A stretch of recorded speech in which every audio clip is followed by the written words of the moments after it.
శ్రీ గురుభ్యో నమః.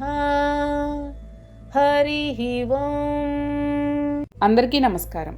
క్షేత్రము, క్షేత్రజ్ఞులకు సంబంధించిన ఈ జ్ఞానము ఋషుల చేత అనేక విధములుగాను వేరువేరుగాను వివిధములైన వేద సూత్రముల చేతను ప్రతిపాదింపబడింది. ఈ జ్ఞానము హేతువాదమునకు తర్కమునకు నిలిచినది. ఈ విషయము బ్రహ్మసూత్ర వాక్యముల చేత కూడా నిశ్చయింపబడింది. క్షేత్రము, క్షేత్రజ్ఞుడు వీరి గురించి ఋషులు అనేక విధాలుగా వర్ణించారు. వేదములు, శాస్త్రములు కూడా వేరువేరుగా విశ్లేషించాయి. వ్యాసుడు బ్రహ్మసూత్రాలు రాశాడు. వాటిల్లో కూడా ఈ క్షేత్రము, క్షేత్రజ్ఞుడి గురించి వివరంగా చెప్పబడింది. ఇక్కడ ముగ్గురు గురించి ప్రస్తావించాడు పరమాత్మ. ఒకటి ఋషులు. ఋషులు అంటే ఇంద్రియములను, మనస్సును నిగ్రహించిన వాళ్ళు, ఆత్మతత్వమును తెలుసుకున్నవాళ్ళు. అటువంటి వాళ్ళు చెప్పిన దానిని ప్రమాణంగా స్వీకరించవచ్చు. రెండవది వేదములు. వేదాలు కూడా చాలామంది ఋషుల ముఖత తమ శిష్యులకు బోధించారు. వేద వాక్యములు కూడా మనకు ప్రమాణాలు. ఈ వేదములు ఈ విషయం గురించి వేరువేరుగా వివిధములుగా విశ్లేషించింది. అలాగే వ్యాస మహర్షి పరమాత్మ గురించి బ్రహ్మసూత్రాలు రచించాడు. ఇవి కూడా పరమాత్మ స్వరూపాన్ని గురించి చెప్పాయి. అందుకే ఈ 3 ప్రమాణాలను స్వీకరించాడు కృష్ణుడు. అంతేకాదు, విమర్శకులు కూడా ఉంటారు. వారు ప్రతి విషయాన్ని తర్కిస్తారు, హేతువాదంతో పరిశీలిస్తారు, ప్రతిదానికి కారణాలు వెతుకుతారు. ఏ విషయమైనా కాల పరీక్షకు నిలబడిందా లేదా అనే విషయాన్ని కూడా ఆలోచిస్తారు. అటువంటి హేతువాదుల చేత కూడా ఇది నిరూపింపబడింది. ఈ క్షేత్రము, క్షేత్రజ్ఞుడు గురించిన జ్ఞానము అంతటి ఉత్కృష్టమైనది అని కృష్ణుడు దాని యొక్క ప్రభావం గురించి చెప్పాడు. కృష్ణుడు ఈ విషయం తాను చెప్పాడు కాబట్టి ఇది గొప్పది, దీనిని నమ్ము అని అనడం లేదు. అర్జునుడిని కానీ మనల్ని కానీ నమ్మించే ప్రయత్నం చేయడం లేదు. ఈ విషయం వేదముల చేత, ఋషుల చేత, శాస్త్రముల చేత, బ్రహ్మసూత్రాల చేత ప్రతిపాదింపబడింది కాబట్టి గొప్పది అయింది. కానీ కేవలం నేను చెప్తున్నాను అని కాదు అని వినయంగా చెప్పాడు కృష్ణుడు. 5 మహాభూతములు భూమి, నీరు, అగ్ని, గాలి, ఆకాశము, అహంకారము, బుద్ధి, అవ్యక్తము అంటే ఇవి మూల ప్రకృతి. 10 ఇంద్రియములు, మనస్సు, 5 తన్మాత్రలు అవి శబ్ద, స్పర్శ, రస, రూప, గంధాలు. ఇవి కాక కోరికలు, ద్వేషము, సుఖము, దుఃఖము, శరీరము, అందులో ఉన్న చేతనాశక్తి, ధైర్యము, ఇవన్నీ కలిస్తే దానిని క్షేత్రము అని అంటారు. ఇప్పుడు క్షేత్రం గురించి చెప్తున్నాడు పరమాత్మ. ఈ శరీరమును క్షేత్రము అని పిలుస్తారు అని అన్నాడు. ఇప్పుడు ఆ క్షేత్రమును విస్తృతపరిచాడు. క్షేత్రము అంటే కేవలం కనిపించే ఈ శరీరమే కాదు. ఈ క్షేత్రము పంచభూతాలతో ఏర్పడింది. ఈ క్షేత్రములో పంచభూతములు, పంచ తన్మాత్రలు, 10 ఇంద్రియములు, బుద్ధి, మనస్సు, అహంకారము, ప్రకృతి, ఈ 24 తత్వములు కలిసి క్షేత్రము అంటారు. తర్వాత సవికార అంటే ఈ క్షేత్రంలో ఉన్న పదార్థములు ఒకదానితో ఒకటి కలిసినప్పుడు వికారాలు కలుగుతాయి. అవే కోర్కెలు, ద్వేషములు, సుఖము, దుఃఖము, తెలివి, మనసులో చేసే సంకల్పాలు, ధైర్యము అనే వికారములతో కూడిందే ఈ క్షేత్రము. క్షేత్రము అంటే మన శరీరమే కాదు, బయట కనిపించే ప్రకృతి కూడా క్షేత్రమే. అందులో నుండే ఈ జీవులు అన్నీ పుడుతున్నాయి, పెరుగుతున్నాయి. ఈ శరీరాలు అన్నీ ప్రకృతిలో భాగమే. శరీరంలో ఉండే మనస్సు, బుద్ధి, అహంకారం వలన కలిగే వికారాలు అనగా సుఖము, దుఃఖము ఇవన్నీ కూడా క్షేత్రం యొక్క లక్షణాలే. ఈ క్షేత్రం ఎల్లప్పుడూ ఏదో ఒక వికారంతో కూడి ఉంటుంది, వివిధ వికారాలకు లోనవుతూ ఉంటుంది. కానీ ఈ క్షేత్రంలో ఉండే క్షేత్రజ్ఞుడు మాత్రం నిర్వికారుడు. ఆ క్షేత్రజ్ఞుడు ఈ వికారాలతో కూడిన క్షేత్రమును సాక్షిగా చూస్తూ ఉంటాడు. కానీ ఆయనకు క్షేత్రంలో ఉన్న వికారాలు ఏవి అంటవు. ఇప్పటి వరకు వ్యాసుల వారు క్షేత్రము అంటే కేవలం శరీరం అని చెప్పి క్షేత్రము అనే పదాన్ని మరింత విస్తృతపరిచారు. మనం చూసే ఈ జగత్తును శాస్త్రకారులు కొన్ని తత్వాలుగా విభజించారు. వైశేషిక దర్శనము 12 తత్వాలుగా విభజించింది. న్యాయ దర్శనము 16 తత్వాలుగా విభజించింది. కపిల మహాముని యొక్క సాంఖ్యంలో 24 తత్వాలుగా ప్రతిపాదింపబడింది. ఈ ప్రకారంగా విభజింపబడినప్పటికీ వేదాంతం యొక్క ముఖ్య ప్రయోజనం జీవుడు, ఈశ్వరుడు వీరి ఐక్యము. కాబట్టి ఎన్ని తత్వాలు ప్రతిపాదింపబడ్డా ముఖ్యమైన ఉద్దేశ్యం జీవేశ్వర ఐక్యము. కాబట్టి ఎన్ని తత్వాలుగా విభజింపబడ్డా దాని వలన ఎటువంటి నష్టము లేదు. తత్వాలు ఎన్ని ఉన్నా ఉద్దేశ్యం ఒకటి. కాబట్టి వేదాంతము సాంఖ్యయోగంలో కపిలముని ప్రతిపాదించిన 24 తత్వాలనే ప్రమాణంగా స్వీకరించింది. సాంఖ్యం ప్రకారం పరమాత్మ, ప్రకృతి రెండున్నాయి, రెండు స్వతంత్రంగా ఉన్నాయి. కానీ వేదాంతం మాత్రం ప్రకృతి పరమాత్మ మీద ఆధారపడి ఉంది అని అంటుంది. పరమాత్మ అవ్యయుడు, నాశము లేనివాడు. ఈ పరమాత్మ నుండి మూల ప్రకృతి ఆవిర్భవించింది. దానినే మహత్తత్వము అని అంటారు. దీనినే కాస్మిక్ ఇంటెలిజెన్స్ అని అంటారు. ఏ పని చేయడానికైనా దానికి సంబంధించిన బుద్ధి, తెలివి, నైపుణ్యం ఉండాలి. ఈ మహత్తత్వంలో నుండి అహంకారం వచ్చింది. ఈ బుద్ధి, తెలివి ఎప్పుడు ఆవిర్భవించాయో వెంటనే దానికి సంబంధించిన నేను, ఈగో అనే తత్వం కూడా పుడుతుంది. దానినే అహంకారము అంటారు. ఈ అహంకారం ప్రకృతి అంతా విస్తరించి ఉంది. తర్వాత మహాభూతములు 5 ఏర్పడ్డాయి. మహాభూతములు అంటే సూక్ష్మ రూపంలో ఉన్న పంచభూతములు. వీటి నుండి 10 ఇంద్రియములు, మనస్సు సూక్ష్మ రూపంలో ఏర్పడ్డాయి. అంటే సూక్ష్మ రూపంలో మొత్తం 18 తత్వాలు ఏర్పడ్డాయి. తర్వాత ఈ స్థూల జగత్తు ఏర్పడింది. అంటే ఇప్పుడు మనం చూస్తున్న భూమి, అగ్ని, వాయువు, నీరు, ఆకాశము ఏర్పడ్డాయి. అంటే 23 అయ్యాయి. ప్రకృతి 1, మొత్తం 24 తత్వాలు. వీటినే కపిల మహర్షి తన సాంఖ్యంలో ప్రతిపాదించారు. అవ్యక్తం అంటే ప్రకృతి, బుద్ధి అంటే కాస్మిక్ ఇంటెలిజెన్స్ అంటే మహత్తత్వము, తర్వాత అహంకారము. ఈ అహంకారం 3 రకాలు: సాత్విక అహంకారము, రాజస అహంకారము, తామస అహంకారము. మహాభూతాని అంటే పంచభూతాలు సూక్ష్మ రూపంలో ఉండడం. మహా అంటే అత్యంత పెద్దది, అలాగే అత్యంత సూక్ష్మమైనది. అణువు కంటే పరమాణువు సూక్ష్మమైనది, కానీ దానిని పరమ అంటే అన్నింటికన్నా గొప్పది అని అంటారు. తర్వాత 10 ఇంద్రియములు అంటే 5 జ్ఞానేంద్రియములు, 5 కర్మేంద్రియములు, తర్వాత మనస్సు. తర్వాత పంచ ఇంద్రియ గోచరాహ అంటే ఇంద్రియములకు కనపడే పంచభూతములు అంటే భూమి, గాలి, నీరు, అగ్ని, ఆకాశము. ఇందాక చెప్పిన సూక్ష్మ రూపంలో ఉన్న పంచభూతములు కాలానుగుణంగా స్థూల రూపాన్ని ధరించాయి. ఇవన్నీ కలిపి క్షేత్రము అని అంటారు. పరమాత్మ మొట్టమొదట ఈ దేహమునే క్షేత్రము అంటారు అని మొదలుపెట్టి తుదకు పరమాత్మ తత్వము తప్ప మిగిలిన 24 తత్వములు అంతా కలిపి క్షేత్రము అని అంటారు అని అన్నాడు. మనం ఏ పదార్థము, వస్తువు, జీవి తత్వమును తీసుకున్నా అవన్నీ కూడా ఈ 24 తత్వాలలో ఇమిడిపోతాయి. ఇవి కాక మరొకటి ఉండే అవకాశమే లేదు. వీటిని చూసేవాడు క్షేత్రజ్ఞుడు అంటే పరమాత్మ. ఈ 24 తత్వాలు ఊరికే ఉండవు కదా, ఒకదానితో ఒకటి కలుస్తూ విడిపోతూ ఉంటాయి. ఆ సంయోగ వియోగముల వలన కలిగే పరిణామాలే వికారములు అని అంటారు. ఉదాహరణకు మనం ఏ పని చేయాలన్నా 10 ఇంద్రియములతో కూడిన శరీరము, దానిలో సూక్ష్మంగా ఉన్న మనస్సు, బుద్ధి, అహంకారము పనిచేస్తాయి. దీనినే సంఘాతము అని అంటారు.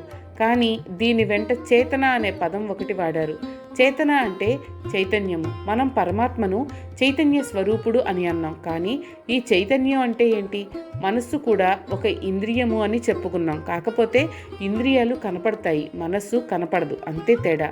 ఈ మనస్సుకు ఒక ప్రత్యేక లక్షణం ఉంది, ప్రతిబింబించే లక్షణం అంటే రిఫ్లెక్టింగ్ మీడియా.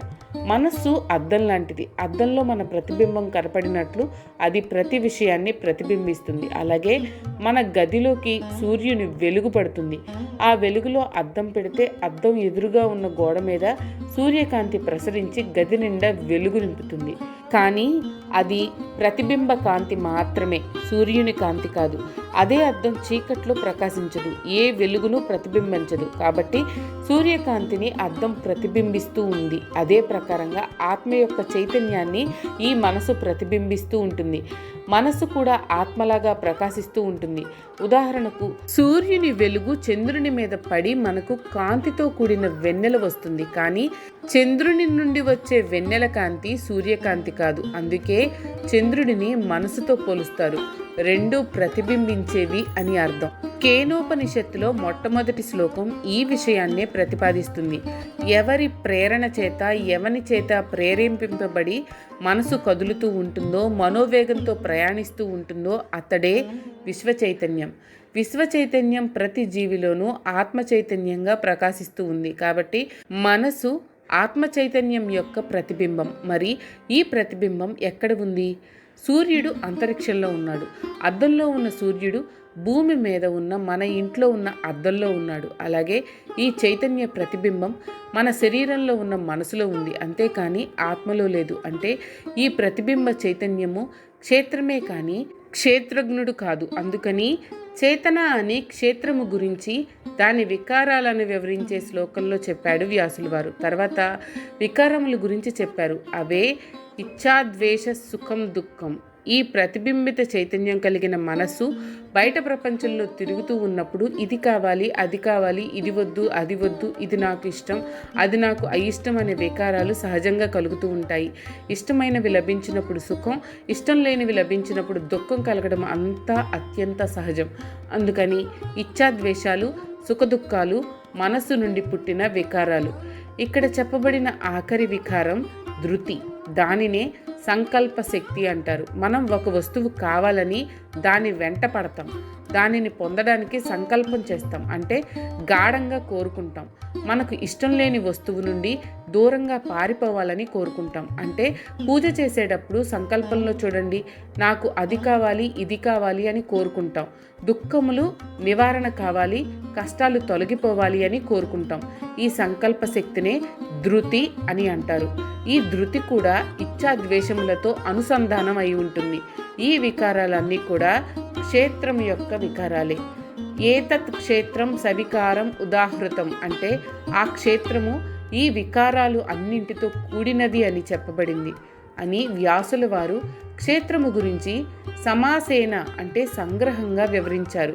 ఈ సందర్భంలో ఆచార్య ప్రేమ్ సిద్ధార్థ్ గారు ఒక విషయం చెప్పారు, అది కూడా మనం తెలుసుకుందాం. ఈ క్షేత్రంలో ఎన్నో పదార్థాలు ఉన్నాయి. ఉదాహరణకు బంగారం, అది భూమిలో మట్టి రూపంలో ఉంది. దానిని వెలికి తీసి శుద్ధి చేసి బంగారంగా చేసి దానితో వివిధాలైన ఆభరణాలను ఆకర్షణీయంగా తయారు చేస్తారు. అవన్నీ షాపులో ఉంటాయి.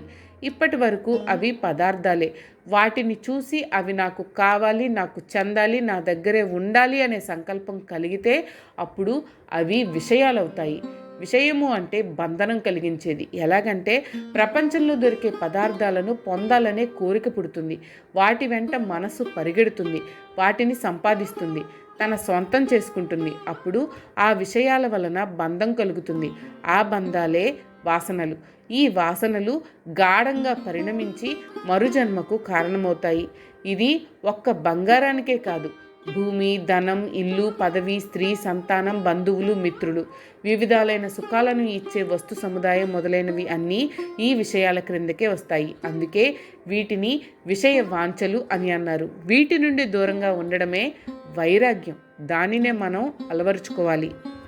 తనను తాను సన్మానించుకోకుండా ఉండడం, డంబములు పలకకుండా ఉండడం, ఇతరుల శరీరం కానీ మనసును కానీ హింసించకుండా ఉండడం, సహనం అంటే ఓర్పు కలిగి ఉండడం, మంచి ప్రవర్తన కలిగి ఉండడం, గురువులను పూజించడం, గౌరవించడం, శరీరమును మనసును శుచిగా నిర్మలంగా ఉంచుకోవడం, భగవంతుని యందు స్థిరమైన బుద్ధి కలిగి ఉండడం, ఆత్మ వినిగ్రహము అంటే మన మీద మనకు నియంత్రణ కలిగి ఉండడం, అంటే స్వీయ క్రమశిక్షణ, స్వీయ నియంత్రణ కలిగి ఉండడం. ఇంతకుముందు ఈ శరీరమే క్షేత్రము అని చెప్పాడు. ఆ క్షేత్రమును చూస్తున్నవాడు క్షేత్రజ్ఞుడు అని అన్నాడు. ఆ క్షేత్రజ్ఞుడు మనలను చూస్తుంటే ఆయనను మనం చూడడం ఎలాగా అనే ప్రశ్న వస్తుంది. క్షేత్రజ్ఞుణ్ణి చూడాలంటే మనకు ముందు ఆ క్షేత్రజ్ఞుణ్ణి గురించిన జ్ఞానం కావాలి. ఆ జ్ఞానం రావాలంటే దానికి కొన్ని అర్హతలు ఉండాలి. ఆ అర్హతల గురించి 8వ శ్లోకం నుండి 12వ శ్లోకం దాకా వివరించారు వ్యాసుల వారు. అందులో మొదటి శ్లోకం అయిన 8వ శ్లోకానికి అర్థాన్ని ఇప్పుడు మనం తెలుసుకుంటున్నాం. ఇక్కడ మానవునికి ఉండవలసిన కొన్ని లక్షణములు, అర్హతల గురించి చెప్తున్నాడు పరమాత్మ. వీటిలో చేయతగినవి, చేయకూడనివి కూడా ఉన్నాయి. వాటి గురించి తెలుసుకుందాం. పరమాత్మ దీనినే జ్ఞానము అని అన్నాడు. అంటే మానవుడు తన జీవితంలో తప్పకుండా తెలుసుకుని ఆచరించదగ్గ విషయాలు అని అర్థం. మానిత్వం అంటే తనను తాను గొప్పగా ఊహించుకోవడం, తన గురించి తాను గొప్పలు చెప్పుకోవడం, తనంతవాడు లేడని గర్వించడం, తనకు లేని గుణాలు ఆపాదించుకుని తనను తాను పొగుడుకోవడం, ఇవన్నీ మానిత్వం క్రిందకు వస్తాయి. కొంతమంది ధనం ఇచ్చి పొగిడించుకుంటూ ఉంటారు, సన్మానాలు చేయించుకుంటూ ఉంటారు. ఇది కొంతకాలానికి ఒక వ్యసనంగా మారుతుంది. ఈరోజు నన్ను ఎవరు పొగడడం లేదేం, ఈ నడుమ నాకు ఎవరు సన్మానం చేయడం లేదేం అని బాధపడే స్థితికి చేరుకుంటారు. మరికొంతమంది పిలవకపోయినా అడిగి పిలిపించుకుని సభలకు వెళ్ళి దండలు వేయించుకుంటారు. అలా జరగని రోజున ఏదో పోగొట్టుకున్నట్లు విలవిలలాడిపోతారు. కొంతకాలానికి అదొక మనోవ్యధగా మారే అవకాశం ఉంది. ఇటువంటి మనోవ్యధ ఉన్నవాడు దైవ చింతనకు, ధ్యానం చేయడానికి పనికిరాడు. దైవ చింతన, ధ్యానం, భక్తి లేకపోతే జ్ఞానం లభించదు. అందుకే ఈ లక్షణం ఉండకూడదు అని అమానిత్వం అంటే మానిత్వం పనికిరాదు అని చెప్పారు వ్యాసుల వారు. తర్వాతది దంభం లేకపోవడం. ముందు చెప్పబడిన మానిత్వం మానసికమైన స్థితి అయితే, ఈ దంభము ఆ మానిత్వమును బయటకు ప్రకటించే స్థితి. తన వాక్కు చేత కానీ చేతల చేత కానీ తన గొప్పతనాన్ని ఇతరులకు చాటుకోవడం, అంటే అంతా నేనే చేశాను అని గొప్పలు చెప్పుకోవడం, నిరాడంబరంగా చేయవలసిన పనులు కూడా ఆర్భాటంగా చేయటం, భక్తి శ్రద్ధలతో చేయాల్సిన వ్రతాలు, పూజలు, పడి పూజలు ఆర్భాటంగా ఫ్లెక్సీలతో ప్రచారం చేసి ఛానల్స్లో చూపించి రాజకీయ నాయకులను పిలిపించి నిర్వహించడం కూడా ఈ దంభం కిందకే వస్తుంది. చాలామంది చేసే పూజలు, వ్రతాలలో భక్తి, శ్రద్ధ తప్ప అన్నీ ఉంటున్నాయి. ఇటువంటి వారు తమ వేష భాషలలో ప్రత్యేకత కోసం ప్రాకులాడుతూ ఉంటారు. వంటి నిండా రుద్రాక్షలు, 5 వేళ్లకు వివిధ దేవతల ఉంగరాలు, నుదుటి మీద పెద్దగా నామాలు, విభూతి రేఖలు, వీటితో అందరూ నన్నే చూడాలి అని తహతహలాడుతూ ఉంటారు. ఈ తరహా వ్యక్తులకు భక్తి, శ్రద్ధ ఉండే అవకాశం లేదు. తన గురించి తాను ఆలోచించేవాడు దేవుని గురించి ఆలోచించడు. కాబట్టి అదంబత్వం అలవరుచుకోవాలని వ్యాసుల వారు సూచించారు. అహింస తర్వాతది. అహింస అంటే కేవలం శారీరకంగా హింసించడమే కాదు, మాటలతో హింసించడం, మనసును గాయపరచడం కూడా హింస క్రిందకే వస్తుంది. కాబట్టి శరీరంతో కానీ, వాక్కుతో కానీ, మానసికంగా కానీ ఎవరినీ హింసించకూడదు. శారీరకమైన గాయాలు కొంతకాలానికి మానిపోతాయి, కానీ మానసిక గాయం ఎన్నటికీ మానిపోదు. చాలామంది తమ సుఖం కోసం, వినోదం కోసం ఇతర ప్రాణులను వేట పేరుతో చంపడం చూస్తూ ఉంటాం. వేటాడేటప్పుడు ఆ ప్రాణి ప్రాణభయంతో పరిగెడుతూ ఉంటుంది. ఆ పరిస్థితుల్లో మనం ఉంటే ఎంత బాధపడతామో ఒక్కసారి ఆలోచించాలి. అప్పుడు వేట అంటే అసహ్యం వేస్తుంది. మనం ఒక మాట అంటే ఎదుటివాడి మనసు ఎంత బాధపడుతుందో ఆలోచించి మాట్లాడాలి.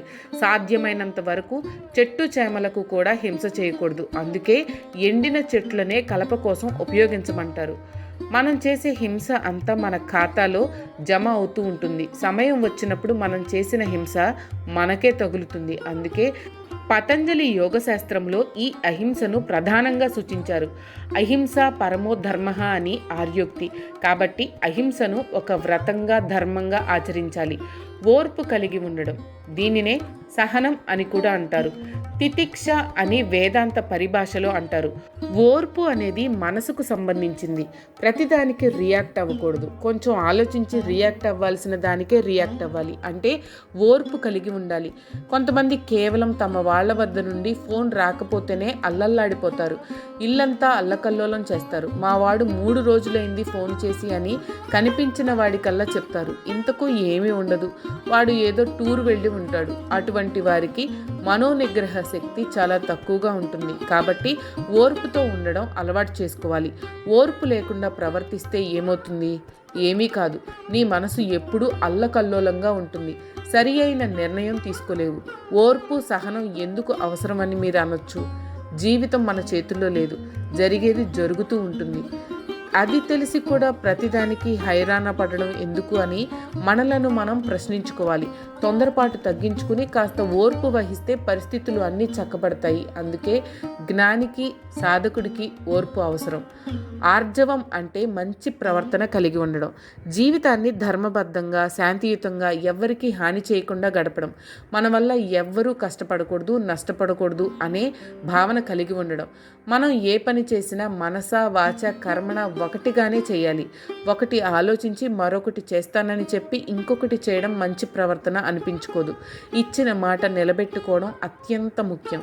దానితో పాటు సమయపాలన, క్రమశిక్షణ కూడా పాటించాలి. ఇవన్నీ కూడా మంచి ప్రవర్తన ఉన్నదానికి లక్షణాలు. బలి, సిబి, హరిశ్చంద్రుడు ఆడిన మాట నిలబెట్టుకోవడానికి తమ ప్రాణాలు పోయినా లెక్క చేయలేదు. వారిని ఆదర్శంగా తీసుకోవాలి. ఆచార్య ఉపాసనం అంటే గురువులను పూజించాలి. గురువు అనుగ్రహము, దైవానుగ్రహము లేనిది ఏది సాధించలేము. గురువు మనకు జ్ఞానబోధ చేస్తాడు. మనం గురువును గౌరవిస్తున్నాం అంటే ఆయన మనకు బోధించే జ్ఞానాన్ని గౌరవిస్తున్నామని.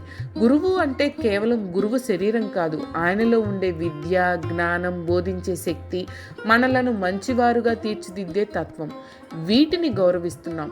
గురువు మీద భక్తి, శ్రద్ధ, గౌరవం ఉంటేనే ఆయన చేసిన బోధనల మీద మనకు నమ్మకం కలుగుతుంది. వాటిని నేర్చుకుంటాం, ఆచరిస్తాం. శౌచం అంటే పరిశుభ్రంగా ఉండడం. శారీరకంగాను మానసికంగాను పరిశుభ్రంగా ఉండాలి. శరీరం ఎంత శుభ్రంగా ఉన్నా మనసులో కల్మషం ఉంటే ఏమీ ప్రయోజనం లేదు. అలాగే మాట్లాడే మాట కూడా పరిశుభ్రంగా ఉండాలి. నీచమైన భాష మాట్లాడకూడదు. ఇతరులకు కంటగింపుగా ఉండే మాటలు మాట్లాడకూడదు. మృదువుగా, ప్రియంగా మాట్లాడాలి. దానినే మృదు భాషణ అని అంటారు. స్థైర్యం అంటే స్థిరమైన బుద్ధి కలిగి ఉండడం. ఇది దేవుని పట్ల చాలా ముఖ్యమైనది. చంచలత్వం పనికిరాదు. ఇటువంటి వాళ్ళు ఎక్కువగా ఊహల్లో తేలుతూ ఉంటారు. ఇది మన వల్ల కాదు, అది అలా జరగదు, ఇలా చేస్తే అది జరిగి ఉండేది అని ఊహల్లో చంచల స్వభావాలు కలిగి ఉంటారు. ఈ దేవుడిని కొలిస్తే అనుకున్నది అనుకున్నట్లు జరిగి ఉండేది, అనవసరంగా ఈ దేవుడి చుట్టూ తిరిగాను అని అనుకుంటూ ఉంటారు. జరిగేది జరుగుతుంది. మన ప్రారబ్ధ కర్మను దేవుడు కూడా మార్చలేడు అనే వాస్తవిక జ్ఞానం ఉండదు. ప్రతిదానికి మానసికమైన అడ్డంకులు సృష్టించుకుంటూ ఉంటారు. వాటి వలన ఏ ప్రయోజనం లేకపోగా అనవసరమైన మానసిక ఆందోళన మిగులుతుంది. కాబట్టి మానసిక స్థైర్యం ముఖ్యం. తర్వాత ఆత్మ వినిగ్రహ అంటే స్వీయ నియంత్రణ. ఎవరికి వారు నియంత్రించుకోవడం. ఎవరో ఏదో చెప్పారని చేయడం కాకుండా తనకు తానుగా ఆలోచించి నిర్ణయాలు తీసుకోవాలి. బంధుమిత్రులు, ఆచార్యులు, శ్రేయోభిలాషులు చెప్పినవి అన్నీ విని వాటిని అర్థం చేసుకుని వాటిని మన మనసుకు, శరీరానికి అనుకూలమైనవి అయితేనే ఆచరించాలి. దానినే స్వీయ నియంత్రణ అని అంటారు. లేకపోతే నువ్వు చెప్పావు కాబట్టి నేను చేశాను కానీ ఇలా తగలడింది అంటూ బాధపడాల్సి వస్తుంది, ఇతరులను బాధ పెట్టాల్సి వస్తుంది. ఇవే కాకుండా ఇంకా కొన్ని విషయాలు చెప్తున్నారు వ్యాసుల వారు. మీకు కనుక ఈ వీడియో నచ్చినట్లయితే లైక్ చేయండి. అలాగే మీ ఫ్యామిలీ అండ్ ఫ్రెండ్స్కి షేర్ చేయండి. ఛానల్లో కొత్త నోటిఫికేషన్స్ కోసం సబ్స్క్రైబ్ చేయండి. అలాగే పక్కనే ఉన్న బెల్ ఐకాన్ని ట్యాప్ చేయండి.